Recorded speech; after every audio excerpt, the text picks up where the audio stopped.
नमस्कार साथियों। वो कहते हैं कि जिस दिन सिरफिरा हो जाऊंगा उस दिन फरिश्ता बन जाऊंगा। कि जिस दिन सिरफिरा हो जाऊंगा उस दिन फरिश्ता बन जाऊंगा। अरे टहनियों को काटने वाले जरा ध्यान रख। अरे टहनियों को काटने वाले जरा ध्यान रख। अगर बची एक भी जड़ तो मैं फिर से हरा हो जाऊंगा। ठीक है। आज की वीडियो आप लोगों के लिए बहुत ही इंटरेस्टिंग होने वाली है। आप लोगों ने दोस्तों अक्सर सुना होंगे नाम M M P, MLA, MLC, यानी सांसद, विधायक, विसदनीय विधायिका, विधानसभा, विधान परिषद। ठीक है। ये सारे शब्द सुने हैं। चलिए हम आज इनको डीपली समझते हैं, इनमें अंतर समझेंगे। एमपी क्या होता है, एमएलए क्या होता है, विधायक क्या है, सांसद क्या है, ये क्या कार्य करते हैं। ठीक है, इनके बारे में डिस्कशन करेंगे, तो बने रहेगा वीडियो में, अंत तक मजा आने वाला है। स्क्रीन पे आप लोग देख रहे होंगे पहला पॉइंट, एमपी यानी मेंबर ऑफ पार्लियामेंट, यानी पार्लियामेंट का सदस्य, यानी संसद का सदस्य क्या कहलाता है, सांसद कहलाता है। ठीक है, समझ में आ गया। संसद का सदस्य सांसद कहलाता है, ये बोल रहा है। अब संसद क्या है, पार्लियामेंट। ठीक, इधर आते हैं राइट साइड में, एमएलए यानी मेंबर ऑफ लेजिस्लेटिव असेंबली, विधायक, जिसको क्या बोलते हैं, विधायक साहब आ गए। ठीक है, आगे देख लीजिए। आगे क्या है, इसको हम पहले बीच में एक डैश डाल देते हैं, ऑब्लिक। अब देखो पार्लियामेंट, पहला पॉइंट हम क्लियर कर चुके हैं। दूसरा पॉइंट है दोस्तों, पार्लियामेंट जो संसद है वो कितने चीजों से मिलकर बनी होती है, तो वो बनती है एक लोकसभा, दूसरी राज्यसभा। ठीक है, लोकसभा, राज्यसभा, और तीसरा एक चीज और आता है इसमें, राष्ट्रपति यानी प्रेसिडेंट। ठीक है, राष्ट्रपति, प्रेसिडेंट भी आता है। ठीक है, किसके अंतर्गत, पार्लियामेंट के अंतर्गत, यानी संसद के अंतर्गत। लेकिन हम यहां पर बात कर रहे हैं सांसद की। मेरी वर्डिंग को समझना दोस्तों, सांसद की बात करें तो हम सिंपल सी बात है कि राष्ट्रपति को हटा देते हैं। यहां पर हम बात करेंगे लोकसभा और राज्यसभा की। ठीक है, लोकसभा और राज्यसभा के जो सदस्य हैं दोस्तों, वो सदस्य क्या कहलाते हैं, सांसद कहलाते हैं। क्लियर हो गया पॉइंट। लोकसभा और राज्यसभा के जो सदस्य हैं तो वो क्या कहलाते हैं, सांसद कहलाते हैं। ठीक है, अब इधर देख लीजिए, इधर क्या है, विधानसभा सदस्य। विधानसभा के जो सदस्य हैं, MLA, member of legislative assembly, विधायक कहलाते हैं। क्लियर हो गया पॉइंट। आई होप आप लोग समझ गए होंगे कि पार्लियामेंट और विधानसभा के जो सदस्य हैं क्या कहलाते हैं, यानी लोकसभा और राज्यसभा के सदस्य ये कहलाएंगे आपके सांसद, और विधानसभा के जो सदस्य हैं ये कहलाते हैं आपके विधायक। ये कहाँ होते हैं, इनके बारे में आगे बताएंगे भाई। ठीक है, अगला पॉइंट इन्हीं के बारे में देख लीजिए। अगला पॉइंट क्या है कि जो सांसद होते हैं वो केंद्र सरकार में होते हैं। ठीक है, लोकसभा राज्यसभा कहाँ है, केंद्र सरकार के अंतर्गत है, पार्लियामेंट के अंतर्गत है। ठीक है, और जो स्टेट लेवल है इसके अंतर्गत क्या है, एमएलए यानी विधायक। राज्य सरकार के अंतर्गत क्या आता है दोस्तों, विधानसभा आती है। ठीक है, विधानसभा, और विधानसभा के सदस्य क्या होते हैं, विधायक होते हैं। सिंपल सी बात है। ठीक है, जिनको क्या बोलते हैं इंग्लिश में, एमएलए। एमएलए साहब आ चुके हैं, पधारने वाले हैं, विधायक साहब आ रहे हैं। तो समझ में आ गया, सेंट्रल लेवल और स्टेट लेवल। ठीक है, तो सेंट्रल लेवल में होंगे आपके सांसद लोग होंगे, जितने भी सांसद लोग वो सेंट्रल लेवल में होंगे। कौन से सदस्य होंगे, वो होंगे आपके लोकसभा और राज्यसभा के सदस्य। लेकिन स्टेट लेवल में होंगे आपके विधायक साहब। ठीक है, अगला पॉइंट अब समझ में आप खूब आएगा। ठीक है, हेड, हेड जो होता है सांसद, लोकसभा का होता है प्रधानमंत्री और राज्यसभा का होता है उपराष्ट्रपति। ठीक है, लोकसभा, राज्यसभा दो सदन है। ठीक है, इनके जो सदस्य होते हैं वो सांसद कहलाते हैं। लोकसभा का जो हेड होता है दोस्तों वो प्रधानमंत्री होता है, यानी प्रधानमंत्री लोकसभा का अध्यक्ष हो जाएगा, मुख्य हो जाएगा भाई, अध्यक्ष नहीं मुख्य हो जाएगा। ठीक है, लोकसभा का अध्यक्ष अलग से होता है। ठीक है, और राज्यसभा का सभापति कौन होता है, उपराष्ट्रपति होता है। ठीक है, पदेन सभापति होता है, ये ध्यान रखना कि पदेन सभापति होता है। अब इधर आते हैं हम राज्य सरकार के अंतर्गत। ये हेड जो होता है राज्य सरकार के अंतर्गत सीएम ऑफ द स्टेट यानी मुख्यमंत्री। मुख्यमंत्री विधानसभा का मुख्य होता है। ठीक है दोस्तों, समझ में आ गया पॉइंट। अगला देख लीजिए,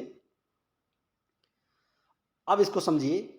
वर्तमान सदस्य लगभग 788 है। यानी अगर हम आपसे कोई पूछे कि वर्तमान में जो सांसद है उनकी सदस्य कितनी है, यानी जो एमपीज हैं, मेंबर ऑफ पार्लियामेंट एमपीज हैं, उनकी सदस्य कितनी है, तो लगभग ऑलमोस्ट दोस्तों 788 होती। ठीक है, लोकसभा 545 और राज्यसभा 243। ठीक है, समझ में आ गया।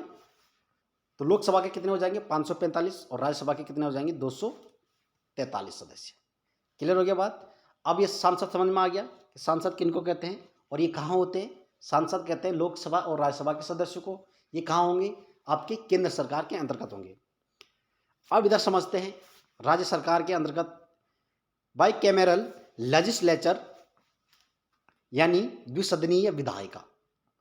द्विसदनीय विधायिका क्या होती है दोस्तों, इसके अंतर्गत भी दो सदन होंगे। एक सदन होगा विधानसभा, दूसरा होगा विधान परिषद। जैसे केंद्र सरकार के अंतर्गत क्या होता है, लोकसभा है, राज्यसभा है, वैसे ही ठीक उसी प्रकार राज्य सरकार के अंतर्गत क्या है, विधानसभा है, विधान परिषद है। ठीक है, अब ये जो विधान परिषद के सदस्य है दोस्तों, ये कहलाते हैं एमएलसी यानी member of the legislative council. ठीक है, member of the legislative council यानी विधान परिषद के जो सदस्य होते हैं दोस्तों, वो एमएलसी कहलाते हैं। क्लियर होगी बात। अब समझ में आ गया। विधानसभा, विधान परिषद ये होंगे आपकी राज्य सरकार के अंतर्गत। लोकसभा, राज्यसभा ये होगी आपकी केंद्र सरकार के अंतर्गत। मैं बार बार बोल रहा हूं, ध्यान से समझना। एक बार फिर रिपीट करता हूं, विधानसभा और विधान परिषद होगी राज्य सरकार के अंदर यानी स्टेट लेवल पे। ठीक है, और ये जो लोकसभा राज्यसभा होगी ये होगी सेंट्रल लेवल पे। ठीक है, ठीक है दोस्तों। अब देखो क्या होता है कि उत्तराखंड में कैसा सदन है, तो विधानसभा है यहाँ। ठीक है, और विधान परिषद नहीं है। ठीक है, इसके कुछ रूल रेगुलेशन होते हैं कि विधान परिषद किन राज्यों में होनी चाहिए। ठीक है, ये बहुत लंबा प्रोसेस है, इसको हम यहाँ पर नहीं समझेंगे। ठीक है, अब हम थोड़ा विधान परिषद को समझते हैं कि क्या होता है। विधान परिषद वाले जो राज्य हैं वो कितने हैं। अब अभी तो ऐसा तो होगा ना दोस्तों कि भारत में विधान परिषद वाले राज्य कितने हैं। ठीक है, तो हम इनको थोड़ा समझते हैं कि विधान परिषद वाले जो मोस्ट इंपॉर्टेंट क्वेश्चन है, यहाँ से जरूर क्वेश्चन बनता है कि विधान परिषद वाले राज्य कितने हैं। अब इनकी क्या ट्रिक है दोस्तों, मैंने ट्रिक बनाई है तो याद आप लोग भी कीजिएगा। क्या ट्रिक है, AP, UP, MH बिकते हैं यानी बिकते हैं। ठीक है, AP, UP, MH बिकते हैं। ये शॉर्ट ट्रिक मैंने बनाई है, कैसे याद करना है। ठीक है, AP से आएगा आपका आंध्र प्रदेश, UP से आएगा उत्तर प्रदेश, MH किसका कोड है, महाराष्ट्र का, आप लोग सभी जानते हैं महाराष्ट्र, B से बिहार, क से कर्नाटक, T से तेलंगाना। ठीक है, तो इतने राज्य हैं भारत में जिनके अंतर्गत क्या है, दोनों सदन है यानी विधानसभा भी है और विधान परिषद भी है। ठीक है, तो मैंने पहले ही बताया है विधानसभा और विधान परिषद क्या होगी, राज्य के अंतर्गत होगी, और लोकसभा, राज्यसभा ये सेंटर यानी केंद्र सरकार के अंतर्गत होगी। ठीक है दोस्तों, तो आई होप आप लोग समझ गए होंगे। आप कंफ्यूज नहीं होना है कि सांसद और विधायक में क्या अंतर है। सांसद कौन होता है भाई, विधायक कौन होता है। ठीक है, और एमएलसी क्या है। अगर आपसे बोलेगा, कोई पूछेगा एमएलसी क्या होता है, तो एमएलसी क्या होता है, member of the legislative council यानी विधान परिषद के जो सदस्य हैं उनको क्या बोलते हैं, एमएलसी बोलते हैं। ठीक है दोस्तों, और यदि आप लोगों को कोई पॉइंट इसमें गड़बड़ लगता है तो आप लोग जरूर कमेंट करिएगा ताकि मैं फिर से सुधार कर सकूं, आप लोगों को दोबारा बता सकूं। ठीक है दोस्तों, मेहनत करते रहिएगा क्योंकि पढ़ाई ऐसी चीज़ है दोस्तों। फोकस वाली वीडियो, हाँ एक चीज़ ये और मैं, अगर यदि आपने फोकस वाली वीडियो नहीं देखी है तो एक बार चैनल पे जाके जरूर देखिएगा कि आखिर फोकस कैसे काम करता है। अगर आप वीडियो देखते होंगे तो आप लोगों ने शायद वीडियो देखी होगी कि फोकस के बारे में मैंने जो वीडियो बनाई थी वो पिछले वीडियो, वो जरूर देखना कि फोकस किसी भी चीज़ में अगर फोकस लगाते हैं तो वो कैसा काम करता है। ठीक है, तो आशा और उम्मीद करता हूँ दोस्तों कि आप लोग वीडियो को समझ गए होंगे। आइंदा आप लोग कंफ्यूज ना होना कि एमएलसी, एमएलए, विधायक क्या होता है, सांसद क्या होता है। ठीक है, दो सदन कहाँ कहाँ होते हैं, और राज्य में होते हैं या नहीं होते हैं, समझ में आ गया। विधान परिषद किन राज्यों में है ये मैं ट्रिक बता चुका हूँ। एपी, यूपी, एमएच बिकते हैं। फिर से देखना, एपी और sorry Andhra Pradesh, UP, Uttar Pradesh, MH यानी महाराष्ट्र बिकते हैं, बिहार, कर्नाटक, तेलंगाना। ठीक है, तो इन 6 राज्यों में दोस्तों क्या है, विधान परिषद है। तो विधान परिषद है तो इनके अंतर्गत एमएलसी होगी, यानी इनके सदस्य भी तो होंगे। ठीक है, जैसे मैंने अभी इधर बताया था, क्या बोलते हैं उसका नाम, पार्लियामेंट संसद में बताया था, लोकसभा और राज्यसभा के बारे में बताया था। इनके टोटल जो सदस्य गण हैं वो हैं 788, यानी लगभग इतने सांसद होते हैं। ठीक है, और आपसे कोई पूछेगा सांसदों की संख्या कितनी है वर्तमान में, तो 788। ठीक है, तो मिलते हैं ऐसी इंटरेस्टिंग वीडियो में और वीडियो के साथ, तब तक के लिए जय हिंद, जय भारत।